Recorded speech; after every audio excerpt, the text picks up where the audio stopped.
ಗುರು ಬಸವಲಿಂಗಾಯ ವಿಶ್ವಗುರು ಬಸವ ತಂದೆಯನ್ನು ಮೊದಲೇ ಕಮಲದಲ್ಲಿ ಸ್ಮರಿಸಿಕೊಂಡು ಶತಾಯಸಿಗಳು ಲಿಂಗಕ್ಕ ಚನ್ನಬಸವ ಪಟ್ಟದೇವರನ್ನು ಸ್ಮರಿಸುತ್ತಾ ಶಿಕ್ಷಣ ಪ್ರೇಮಿಗಳು ಅನುಭವ ಮಂಟಪದ ಅಧ್ಯಕ್ಷರು ಅನೇಕ ಬಡ ವಿದ್ಯಾರ್ಥಿಗಳ ಆಶ್ರಯದಾತರಾದಂಥ ನಾಡೋಜ ಡಾಕ್ಟರ್ ಬಸವಲಿಂಗ ಪಟ್ಟದೇವರ ಪಾದಾರವಿಂದಕ್ಕೆ ಭಕ್ತಿಯ ಶರಣಾರ್ಥಿಗಳನ್ನು ಸಮರ್ಪಿಸಿ ಪರಮ ಪೂಜ್ಯರಿಗೆ ಒಂದು ಅಪರೂಪದ ಕಾರ್ಯಕ್ರಮಕ್ಕೆ ಹಾರ್ದಿಕವಾದಂಥ ಸುಸ್ವಾಗತವನ್ನು ಚಪ್ಪಾಳೆ ತಟ್ಟಲು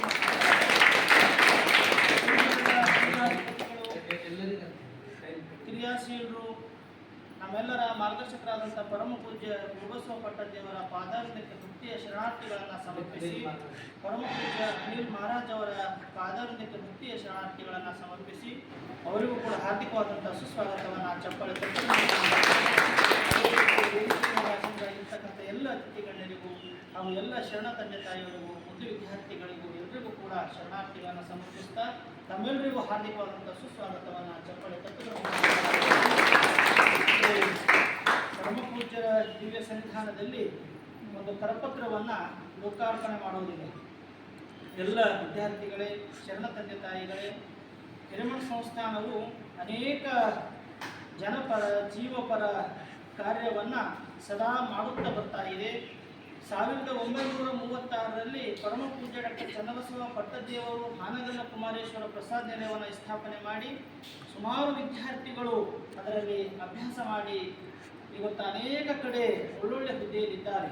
ಅದಕ್ಕೆ ಪರಮ ಪೂಜ್ಯರು ಹೊಸ ಡಾಕ್ಟರ್ ಬಸವಲಿಂಗ ಪಟ್ಟದೇವರವರು ಅದಕ್ಕೆ ಹೊಸ ರೂಪವನ್ನು ಕೊಟ್ಟು ಹಾನಗಲ್ಲ ಕುಮಾರೇಶ್ವರ ಉಚಿತ ಪ್ರಸಾದ ನಿಲಯದಲ್ಲಿ ಅಧ್ಯಯನ ಮಾಡಿದಂತಹ ಡಾಕ್ಟರ್ ಬಸವಲಿಂಗ ಪಟ್ಟದೇವರವರು ಅಂದಿನ ಕಷ್ಟದ ದಿನಗಳು, ಅಂದಿನ ಎಷ್ಟು ಪರಿಸ್ಥಿತಿ ಗಂಭೀರ ಇತ್ತು ಅನ್ನೋದನ್ನು ಅವರೇ ಸ್ವತಃ ಮನಗಂಡು ಅಂತಹ ನೋವು, ಅಂತಹ ಒಂದು ಬಡತನ ಈ ಮುಂದಿನ ಮಕ್ಕಳಿಗೆ ಬರಬಾರದಂತ ತಿಳ್ಕೊಂಡು ಈಗ ಪ್ರಸಾದ ನಿಲಯವನ್ನು ಬಹಳ ವ್ಯವಸ್ಥಿತವಾಗಿ ಎಲ್ಲ ಮಕ್ಕಳಿಗೆ ಒಳ್ಳೆಯ ಶಿಕ್ಷಣ, ಒಳ್ಳೆಯ ಸಂಸ್ಕಾರ, ಅದರ ಜೊತೆಗೆ ಗುಣಮಟ್ಟದ ಆಹಾರವನ್ನು ಕೊಡೋದರ ಮುಖಾಂತರ ಅನೇಕ ವಿದ್ಯಾರ್ಥಿಗಳ ಬಾಳಿಗೆ ಬೆಳಕಾಗಿ ಅನೇಕ ಕುಟುಂಬಗಳು ಉದ್ಧಾರಾಗಿದ್ದನ್ನು ನಮ್ಮ ಕಣ್ಮುಂದೆ ಇದೆ.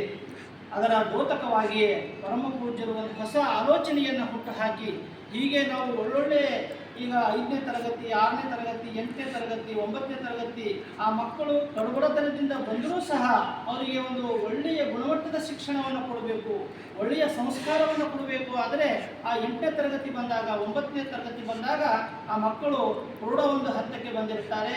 ಅಲ್ಲಿ ಬದಲಾವಣೆ ಮಾಡಲಿಕ್ಕೆ ಸಾಧ್ಯ ಆಗ್ತಾ ಇಲ್ಲ.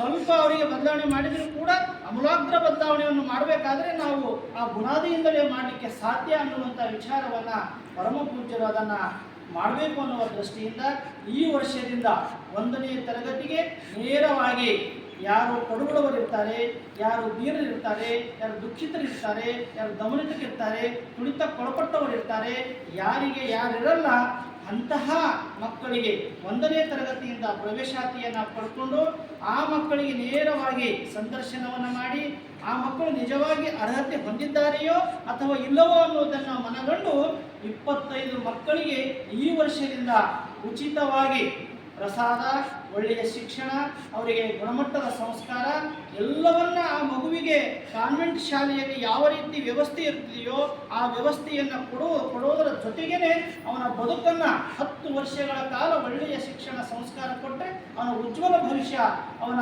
ಭವಿಷ್ಯವನ್ನು ರೂಪಿಸ್ಕೊಳ್ಳಿಕ್ಕೆ ಸಾಧ್ಯ ಆಗ್ತದೆ ಅನ್ನುವಂಥ ದೃಷ್ಟಿಯಿಂದ ಈ ವರ್ಷ ಹೊಸ ಒಂದು ಯೋಜನೆಯನ್ನು ನಮ್ಮ ನಾಡಿನ ಜನತೆಗೆ, ಬಡವರಿಗೆ ಅದನ್ನು ತಂದಿದ್ದಾರೆ. ಅಂತಹ ಒಂದು ಕರಪತ್ರವನ್ನು ಈಗ ಪರಮ ಪೂಜ್ಯರ ಲಿಂಗಹಸ್ತದಿಂದ ಹಾಗೂ ಇಂದಿನ ಒಂದು ಅತಿಥಿಗಳಾದಂತಹ ಜಗನ್ನಾಥ್ ಹಲಂಗೆ, ಮುಖ್ಯ ಅಭಿಯಂತರರು, ನೀರಾವರಿ ಇಲಾಖೆ ಇವರ ಒಂದು ಹಸ್ತದಿಂದ ಅದನ್ನು ಲೋಕಾರ್ಪಣೆಗೊಳ್ಳುತ್ತದೆ. ಅವರು ಶ್ರೀಚಂದ್ರ ಪವಾರ್ ಸರ್ ಅವರು ಕೂಡ ಈ ಒಂದು ಕಾರ್ಯಕ್ರಮದಲ್ಲಿ ಪಾಲ್ಗೊಳ್ಳಬೇಕು. ಅವರು ಅದರ ಜೊತೆಗೆ ಅಮೃತ್ ಪವಾರ್ ಅವರು ವೇದಿಕೆ ಮೇಲೆ ಬರಬೇಕಾಗಿದ್ದಾರೆ. ಗುಂಡಪ್ಪ ಸಂಗಮ್ಕರ್ ಅವರು, ನಮ್ಮ ರಾಠೋಡ್ ಸರ್ ಅವರು ಎಲ್ಲರೂ ಕೂಡ ಆ ಒಂದು ಮಹತ್ ಕಾರ್ಯಕ್ಕೆ ಕೈ ಜೋಡಿಸಬೇಕು. ಆ ಕರಪತ್ರವನ್ನು ಲೋಕಾರ್ಪಣೆ ಮಾಡಬೇಕಾಗಿ ನಾನು ಪ್ರಾರ್ಥನೆ ಮಾಡ್ತಾ ಇದ್ದೀನಿ. ಓಂ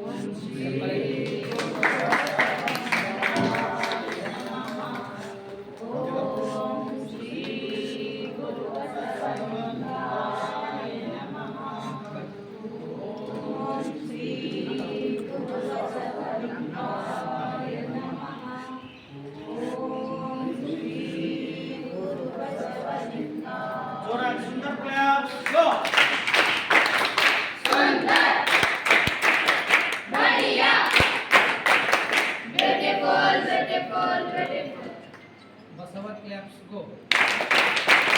ಬಸವ ಹಲವ ಜನ್ಮಸ್ವ ಜನ್ಮಸ್ವ ಜನ್ಮಸ್ವ. ಎಲ್ಲರಿಗೂ ಶರಣು ಶರಣ. ಶರಣು ಶರಣ.